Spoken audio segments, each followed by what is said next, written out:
I was standing at the altar, looking into my bride's eyes, when my father, the man who raised me for 28 years, stood up and destroyed my entire world with 12 words. He's not really my son. Let me back up just 30 seconds because you need to understand what that moment felt like. 200 of Connecticut's wealthiest families sitting in perfect rows of white chairs, the June sunshine filtering through the oak trees of our estate, and Amelia, beautiful, radiant Amelia, holding my hands while the officiant spoke about eternal love. I was Holden Westbrook, son of Vernon Westbrook, heir to a $90 million real estate empire. In exactly 3 minutes, I would be married to the woman I loved. Life was perfect. Then came those 12 words. My name is Holden, and this is the story of how I lost everything and found myself on what should have been the happiest day of my life. But first, you need to know the players in this tragedy, because every single one of them matters. Vernon Westbrook, my father, or the man I called father, built his fortune from his father's modest real estate firm into an empire. 6'2", silver-haired, with eyes like a winter storm, he commanded every room he entered. He taught me to tie a tie, throw a curveball, and negotiate a business deal. He also kept the biggest secret of my life for nearly 3 decades. My mother, Bethany Westbrook, was Greenwich royalty even before she married Vernon. Blonde, elegant, with a smile that could light up a charity gala, but never quite reached her eyes when she looked at me. I thought that was just her way.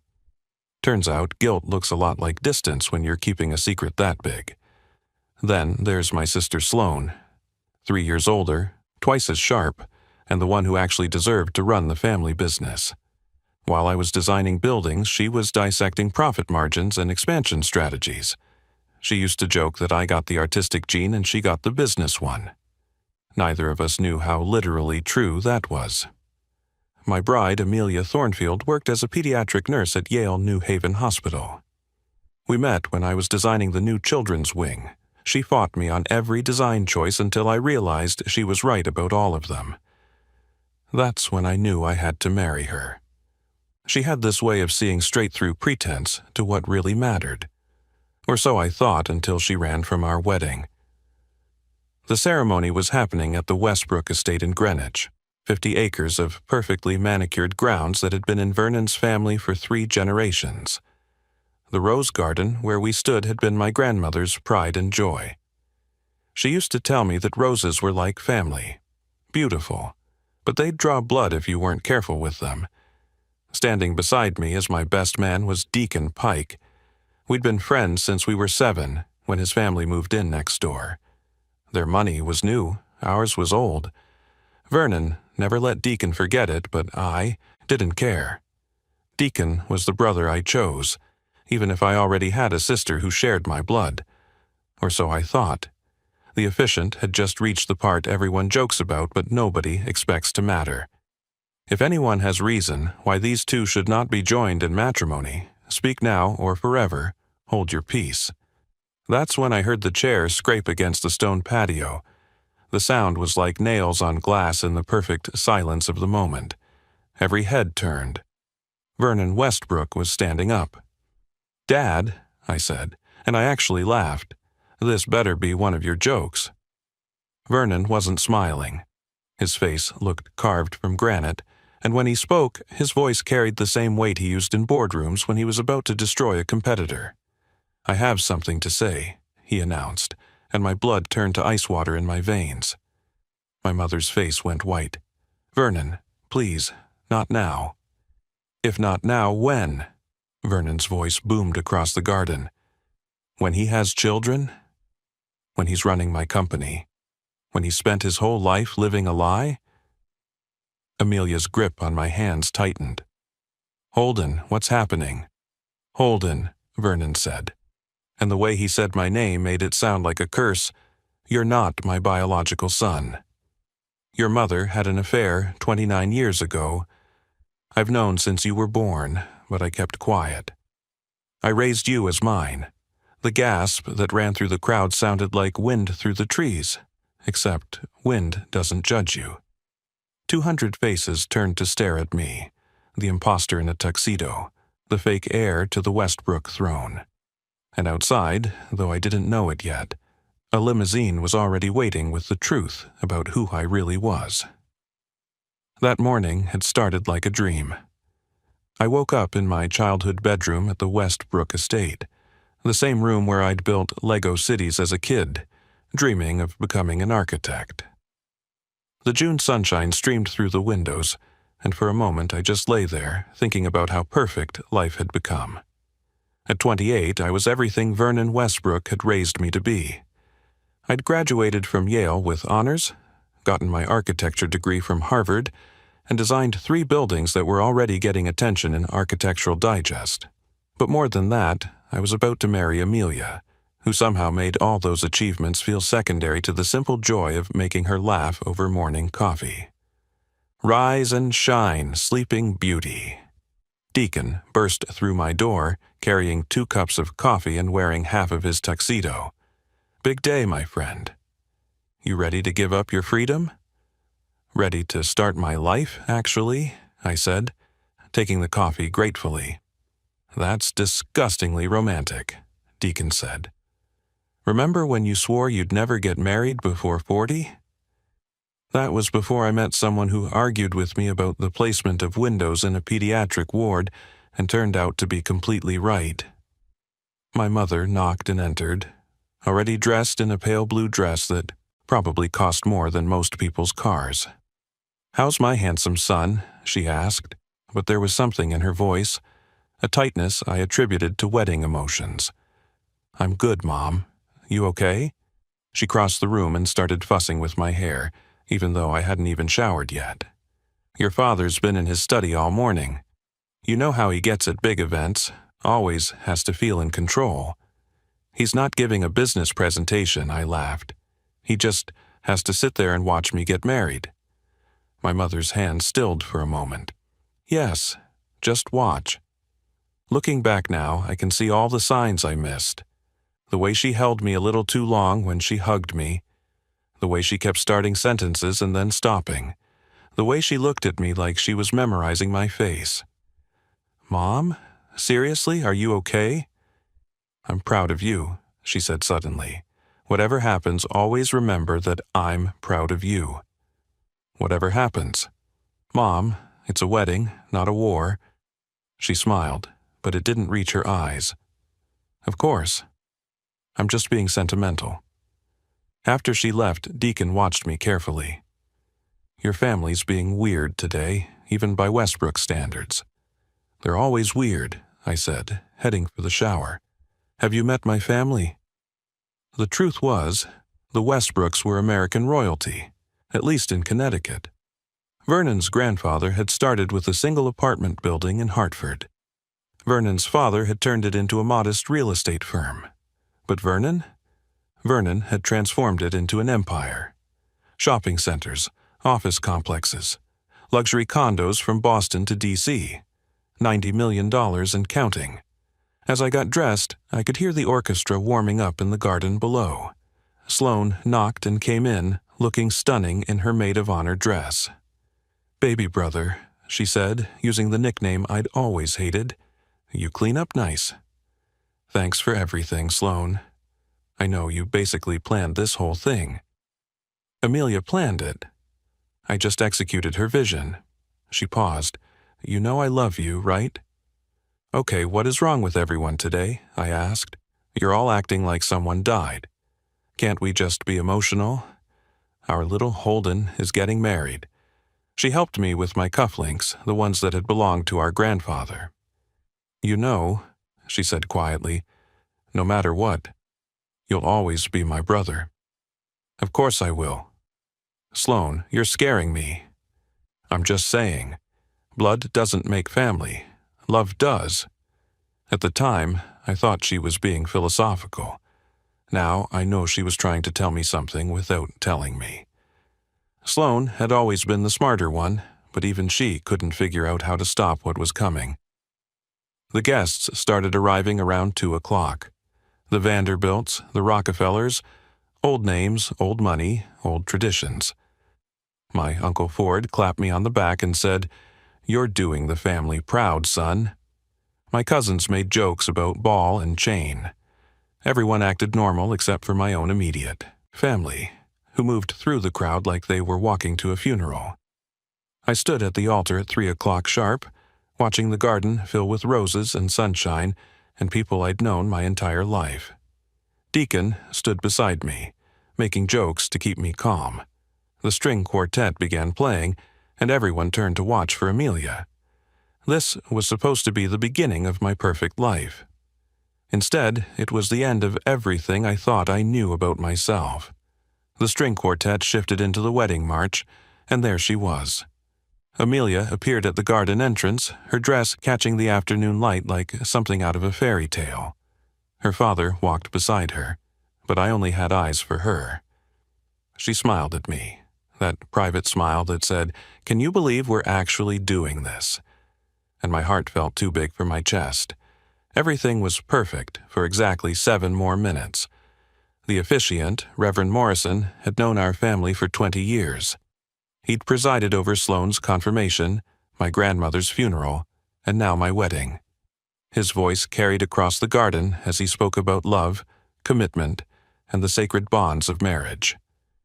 "Do you, Amelia Grace, take this man to be your lawfully wedded husband?" "I do," she said, squeezing my hands. "Do you, Holden Vernon, take this woman to be your lawfully wedded wife?" "I do," I said, meaning it with every cell in my body.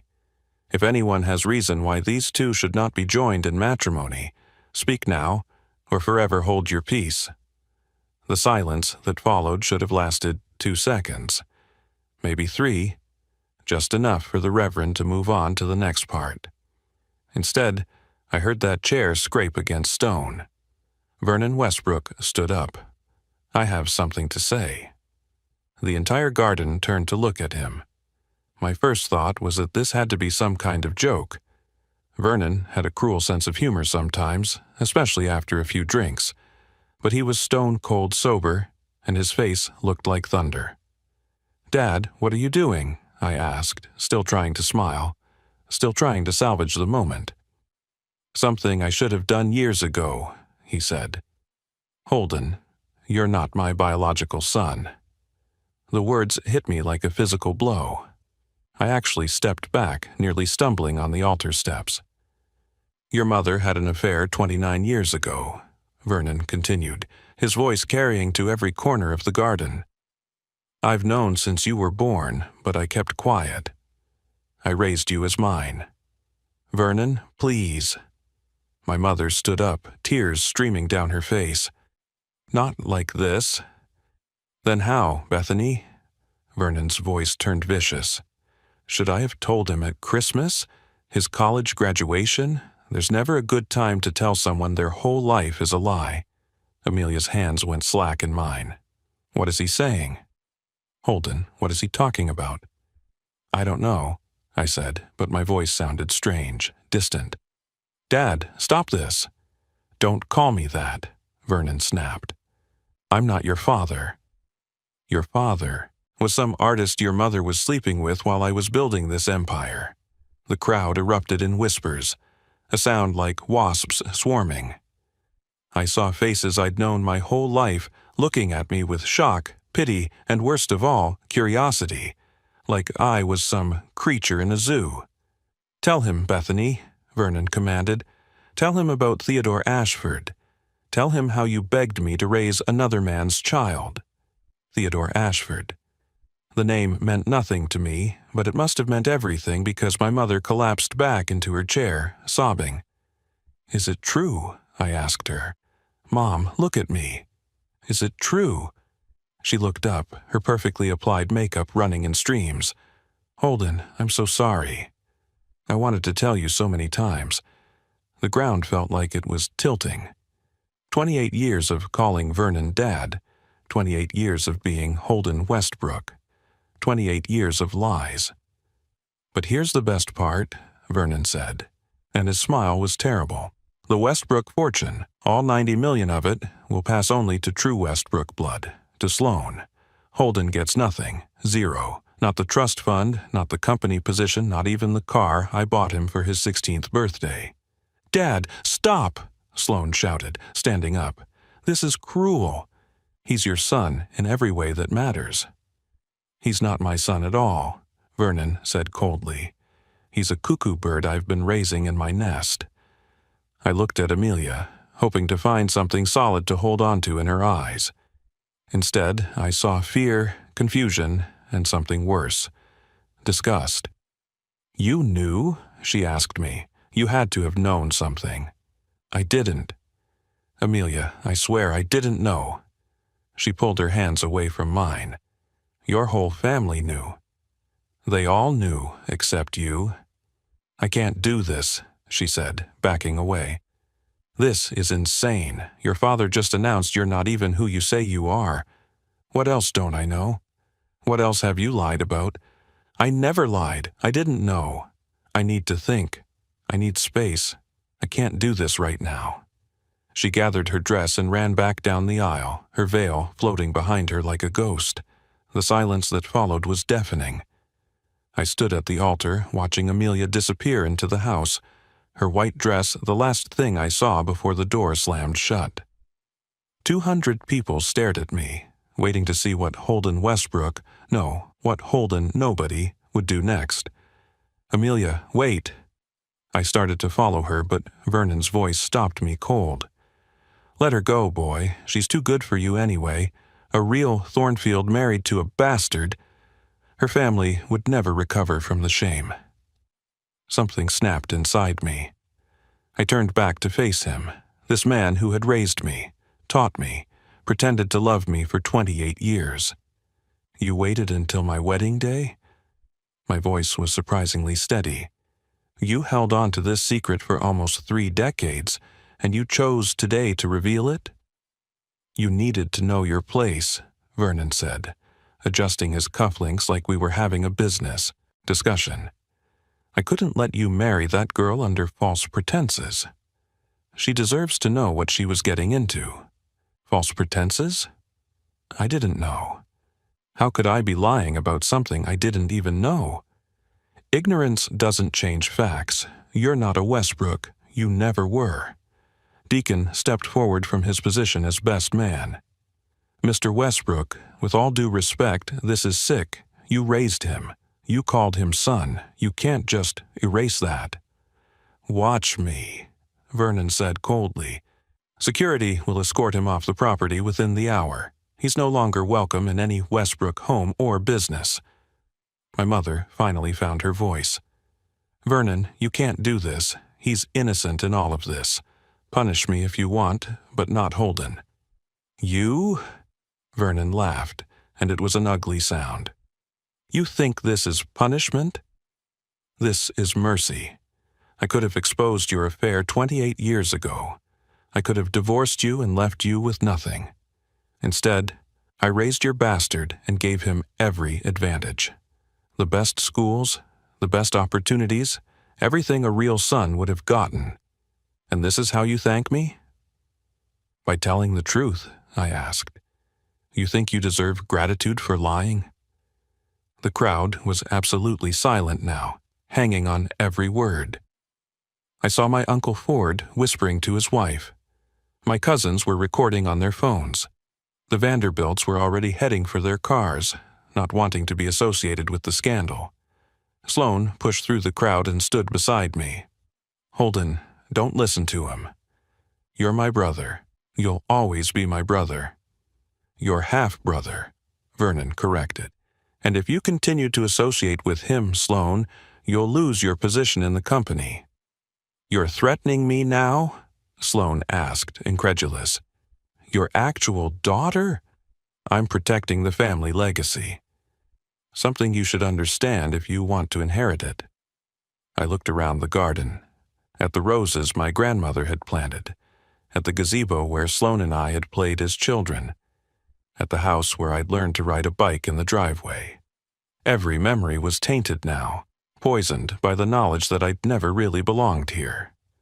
"You want to know something, Vernon?" I said, and I made sure to use his first name. "You're right. I'm not your son. Because no son of yours would have turned out decent. No son of yours would have known how to love someone properly. You did me a favor by not being my real father." His face turned purple. "You ungrateful little—" "Grateful? For what? For the humiliation? For waiting until the most important day of my life to destroy it?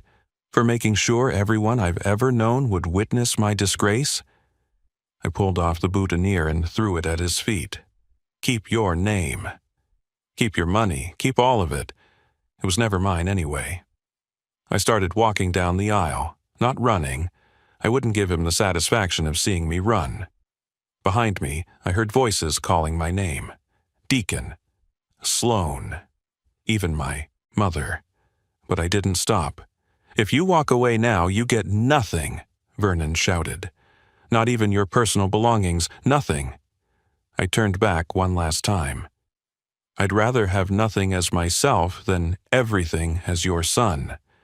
The crowd parted as I walked through them, like I had something contagious. Maybe I did. Maybe scandal was infectious and they didn't want to catch it. Their whispers followed me like a swarm of locusts. "Did you know?" The poor boy. Bethany must be mortified. $90 million gone. "Who's Theodore Ashford?" I made it to the front of the estate before I realized I had no car, no phone, no wallet. Everything was inside. Vernon had planned this perfectly. Even my humiliation had been architected for maximum impact. I stood there in my tuxedo on the side of the road, a man with no name, no family, no future. That's when I saw the limousine approaching. The black limousine glided to a stop beside me, its engine purring like an expensive cat. The rear window rolled down smoothly, and I found myself looking at a woman in her 50s with silver hair pulled back in an elegant twist. Her eyes stopped me cold. They were my eyes, the same unusual green with gold flecks that I'd never seen in Vernon or Bethany. "Holden Westbrook?"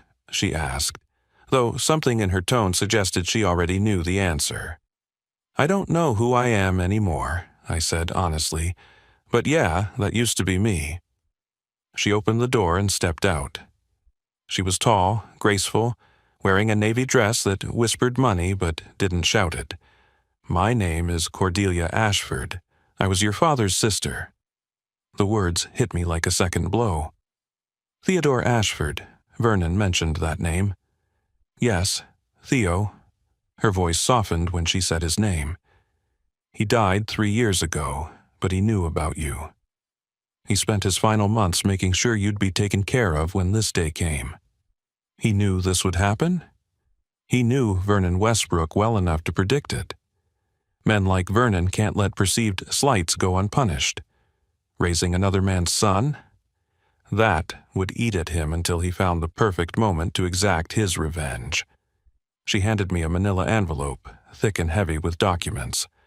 My hands shook as I took it. "What is this?" "Your inheritance. Your real inheritance." Cordelia's eyes were kind but serious. "Theo was a successful artist. Very successful, actually. His paintings hang in museums across the world. When he found out about you, he changed his entire will." I opened the envelope. Inside were legal documents, bank statements, property deeds, and photographs. The photographs made me stop breathing.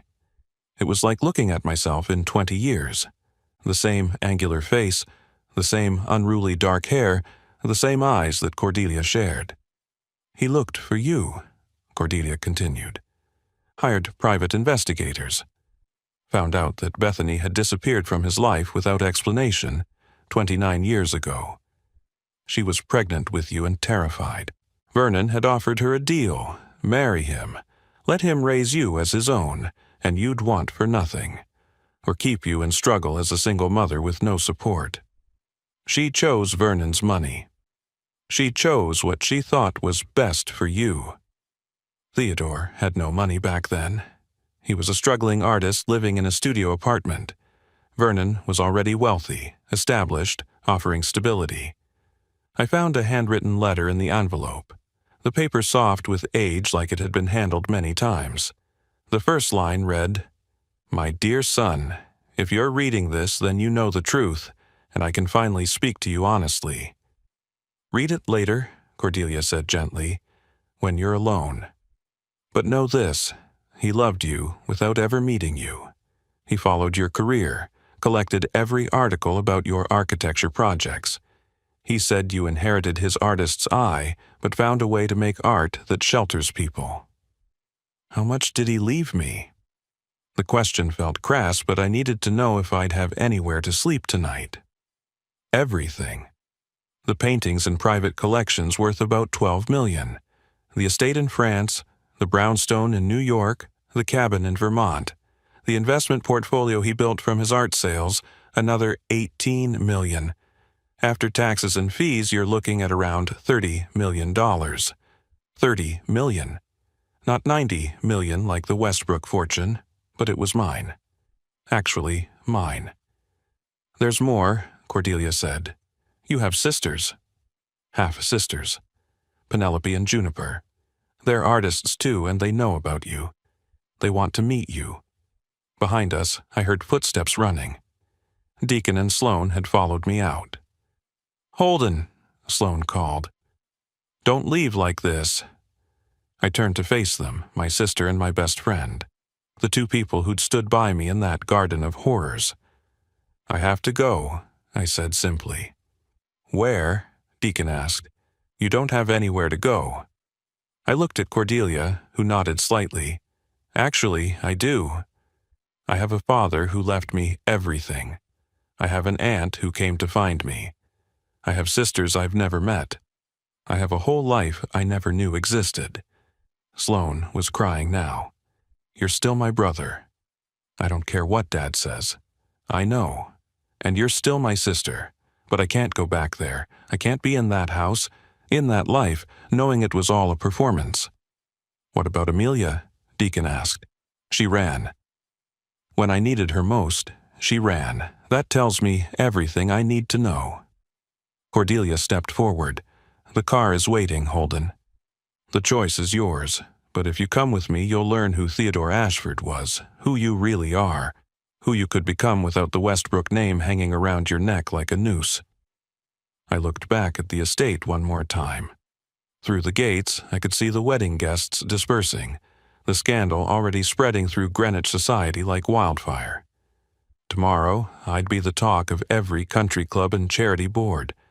But tonight, I had somewhere else to be.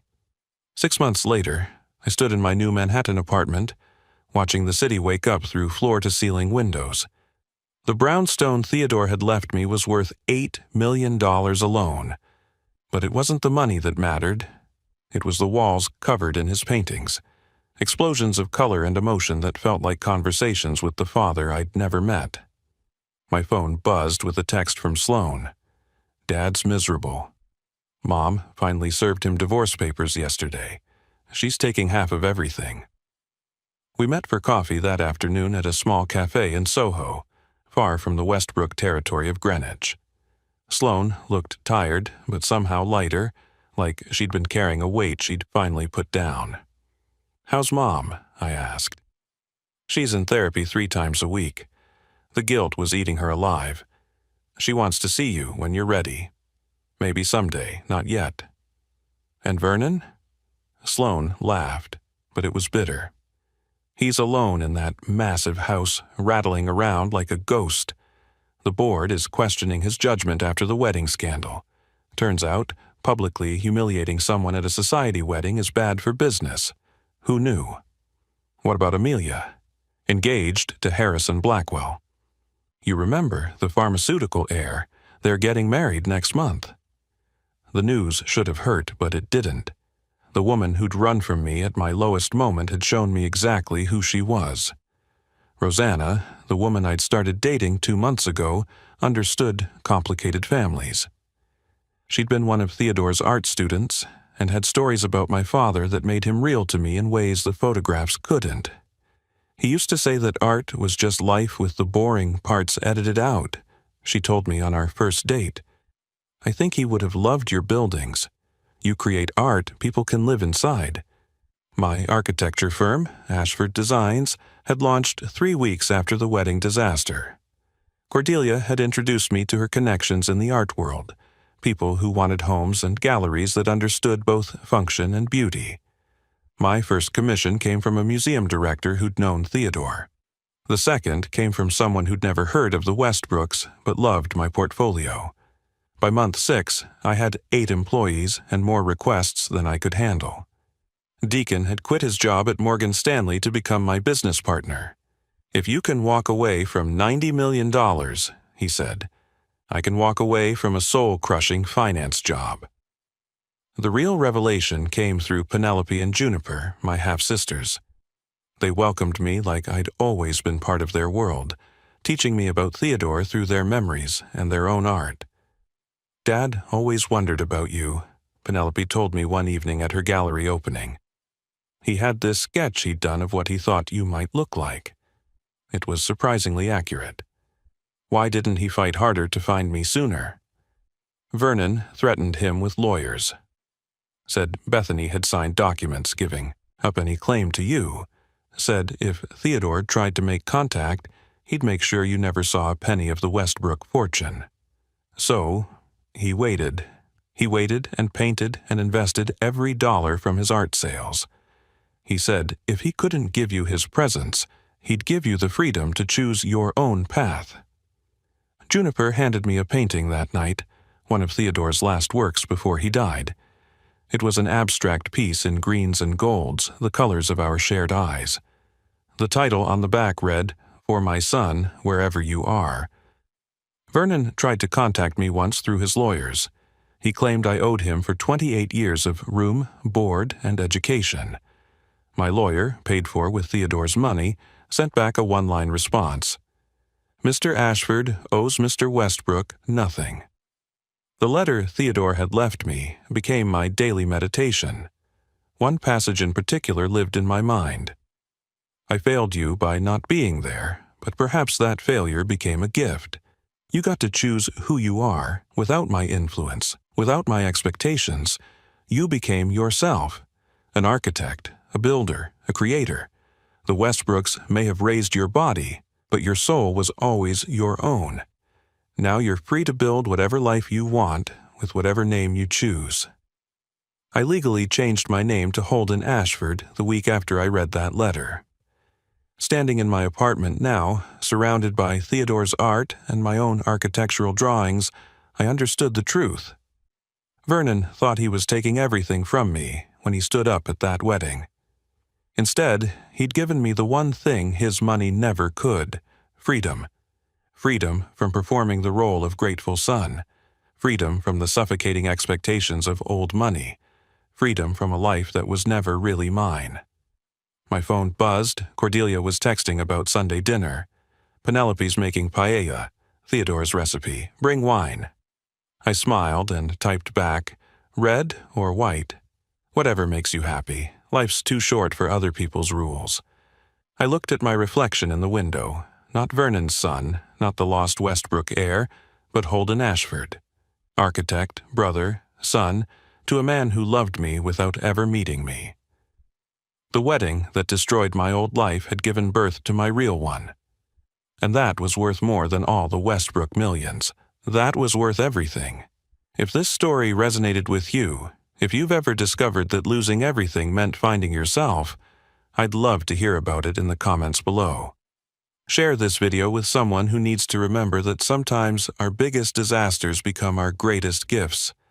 And don't forget to subscribe to the channel for more stories about the moments that break us open and let the light in. Because sometimes the family we choose and the family that chooses us from afar is worth more than the family we're born into. Sometimes the truth that destroys us is the truth that sets us free.